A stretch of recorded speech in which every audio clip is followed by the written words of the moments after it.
Ang bangis naman ng invention na to. Sino po ba naka-invento nito? Water pump without electricity. So gumagana po tong ating water pump na hindi na po ginagamitan ng kuryente. At kung gusto mo malaman kung legit ba to o scam lamang, ay panoorin nyo po tong ating video. Tara mga pare ko, at samahan nyo po ko at gagawa po tayo ng water pump na hindi na po ginagamitan ng kuryente. At ito po ay napanood ko sa YouTube. Mukhang legit naman dahil iba't ibang lahi ang gumagawa nito. At iba't iba din po yung pinaggagamitan. May pinaggagamitan na irrigation sa tubig, may ginagamitan na pang-igib sa mga balon, at may ginagamitan din po sa mga bahay nila. At yung sa atin naman po, ang paggagamitan po natin ay parang overflow po sa ating aquarium. At lalagyan ko po ito ng filter at yun po, malilinis po yung ating aquarium. Without further ado ay gagawa na po ko at panoorin nyo po yung gumagawa sa tabi ko at gagayahin lang po natin yan. At ang una niya pong ginawa ay binutasan po itong ating plastic bottle. So dito po sa area na to, and then dito rin po sa kanyang baba yun. And then ang ginawa niya po is kumuha po siya ng hose. At itong hose ay pinutulan niya dahil papasok niya po rito yan. Ito po yung pinaka labasan ng tubig. And then so naman po natin syempre yung pasokan ng tubig. So dito po yung sa ibabaw, kaya malamang mahaba po yan hanggang dito po yan. So putulin po natin dito. Kita po natin to dito sa ating bote.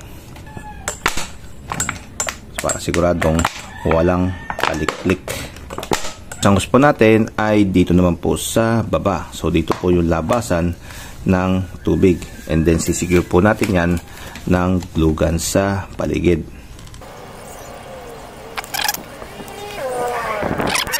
Lastly ay lalagyan na po natin siya ng tubig.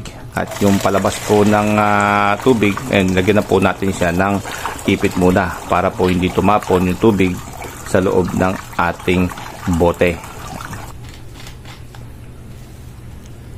At mahigpit na mahigpit para sigurado.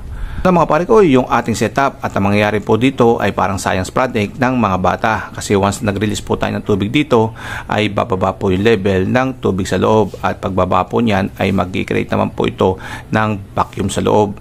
And then hanggang dito po yung vacuum niyan, hanggang dyan po yan. At ihigupin niya po itong ating tubig kasi mababacuum niyo po yan eh. So akit po yung tubig at pupunta po sa loob. So habang may tumatapon pa tayong tubig dito, mababawasan po yung tubig, mag-create po ng vacuum. So babacuum niya po ulit yung tubig. So continuous lang po, kumbaga cycle lang po ang mangyayari.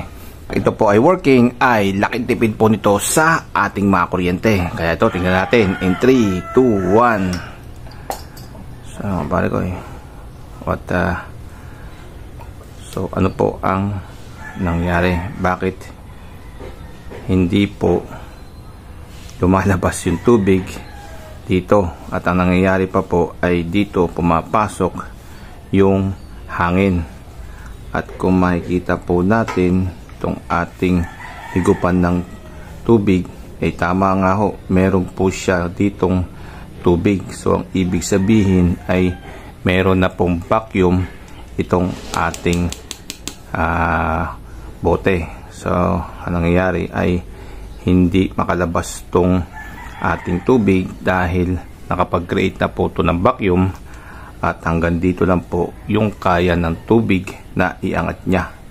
So ito po, naka-vacuum to. Kaya mangyayari dito, once na tinaas ko po itong hose, malamang may tatagas po o may tutulo pong tubig dito. Tingnan natin.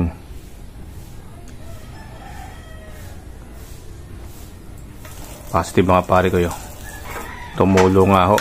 So pag sinaksak ko ho to, hihinto ho yan. Kasi nga ho, nakapag-create na po ng vacuum ulit dito, pero hindi niya po kayang iangat itong ating tubig. So ang ibig sabihin po niyon ay na-scam po ako. So hindi po pala working yung aking mga napanood. So gawa na po natin na paraan at 100% po na working na po siya. Kung makikita nyo ay tuloy-tuloy na po yung daloy ng tubig palabas at tuloy-tuloy na rin din po yung daloy ng tubig papasok po dito sa ating bote.